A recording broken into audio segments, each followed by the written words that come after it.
আমি বারবার একটা কথা বলি যে কোনো মানুষকে ভালোবাসে না,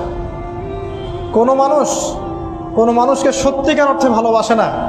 শুধুমাত্র আপনার রব আল্লাহই আপনাকে ভালোবাসে। আপনি আজ হোক আর কাল হোক এটা বুঝতে পারবেন। আপনার গার্লফ্রেন্ড আপনাকে ভালোবাসে না, আপনার স্বার্থকে ভালোবাসে, আপনার অবস্থানকে ভালোবাসে, আপনার পরিবারের লোকজন আপনার অবস্থানকে ভালোবাসে। আপনি আজকে বড় একটা চাকরি পান, আপনার স্ট্যাটাস বেড়ে যাক, তারা আপনাকে তোলা তোলা করে বড় করবে। ওই আপনি এমন একটা কাজ করেন, আপনি সুদের চাকরিটা ছেড়ে দিয়ে আসেন, ৮০,০০০ টাকা বেতন পেতেন, চাকরিটা ছেড়ে দিয়ে আসেন, রিজাইন দিয়ে আসেন, দেখেন আপনাকে কি বলে। আপনি আল্লাহর জন্যে, ওরা বলছে আপনি দাড়ি রাখবেন না, আপনি আল্লাহর জন্য দাড়িটা রাখেন, হারাম রিজিকটা ছাড়েন, হারাম অ্যাফেয়ার্সটা ছেড়ে দেন।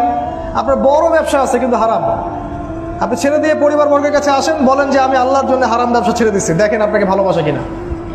মানুষকে ভালোবাসে না, অনলি আল্লাহ আমাদের রব আমাদেরকে ভালোবাসে।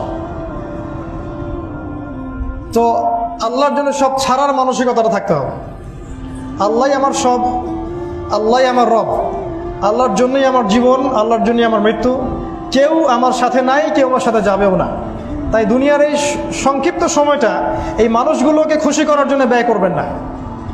আল্লাহকে খুশি করতে চান, আল্লাহর কাছে ফেয়ার থাকেন, আল্লাহ আপনাকে সম্মানিত করে দেবেন ইনশাআল্লাহ।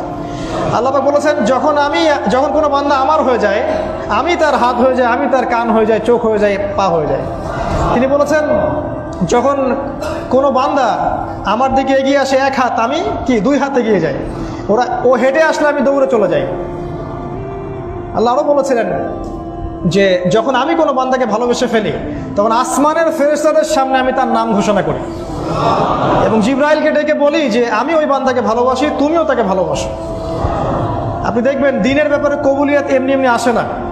আল্লাহ যদি তাকে ভালো না বাসেন, সে ব্যক্তির মধ্যে দিনিয়াত কবুলিয়াত আসবে না।